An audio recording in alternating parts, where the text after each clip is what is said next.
चक्कर में टक्कर।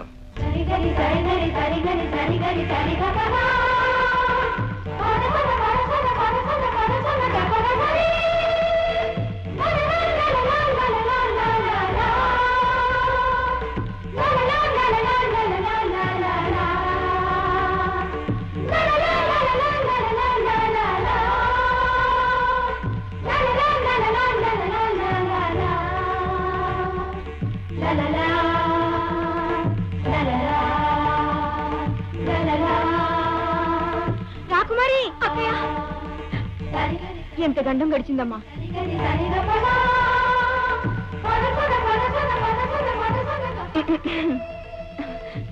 ఆపద సమయంలో వచ్చి అక్కయ్యని రక్షించారు. మీ మేలు మరోరానిది. ఇక మేము వెళ్ళొస్తాం. పదండి అక్కయ్య. చూసింది చాలు గాని ఇక పదండమ్మా.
ప్రొద్దుటి నుంచి చూస్తున్నాం.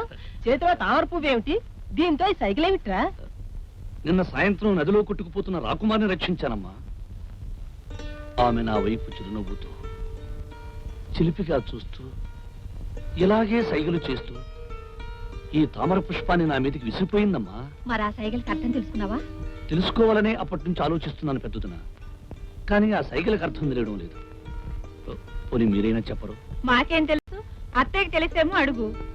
అమ్మా అమ్మా అమ్మా అమ్మా నువ్వైనా చెప్పమ్మా. పద్మాని ఆకాశంలోకి చూపించడం వలన నీవు తన మనో వినివీధిలో విహరించే చంద్రుడవని, భూమికి చూపించడం వలన తాను నీ కోసం వికసించిన కలోబాలనని, కంఠానికి తాకించుకోవటం వలన తన పేరు పద్మావతి అని, హృదయానికి అత్తుకోవటం వలన నీవు తన మనోఫలకంలో నిలిచిపోయావని, తల మీద పెట్టుకోవడం వలన నువ్వేం చెప్పినా తాను శిరసావహిస్తానని, పద్మాను ముద్దు పెట్టుకుని నీపైకి విసిరేయటం వలన తాను నిన్ను ప్రేమించి తన హృదయాన్ని కర్పించానని దాని అర్థం బాబు. అయితే రాకుమారి నన్ను నిజంగానే ప్రేమించేసిందన్నమాట. ప్రేమించింది. అయినా నీ ప్రేమ ఫలించదు ప్రతాప్. అంతస్తులు, దేశాన్ని పరిపాలించే మహారాజులు వాళ్ళు. పొలం పని చేసుకుని జీవించే సామాన్యులం మనం. వాళ్లతో వియ్య ముందే అర్హత మనకు లేదు బాబు, లేదు. అమ్మగానే చెబుతున్నాను. అందరూ దానికోసం అరువులు చాచడం అవివేకం, అపాయం కూడా.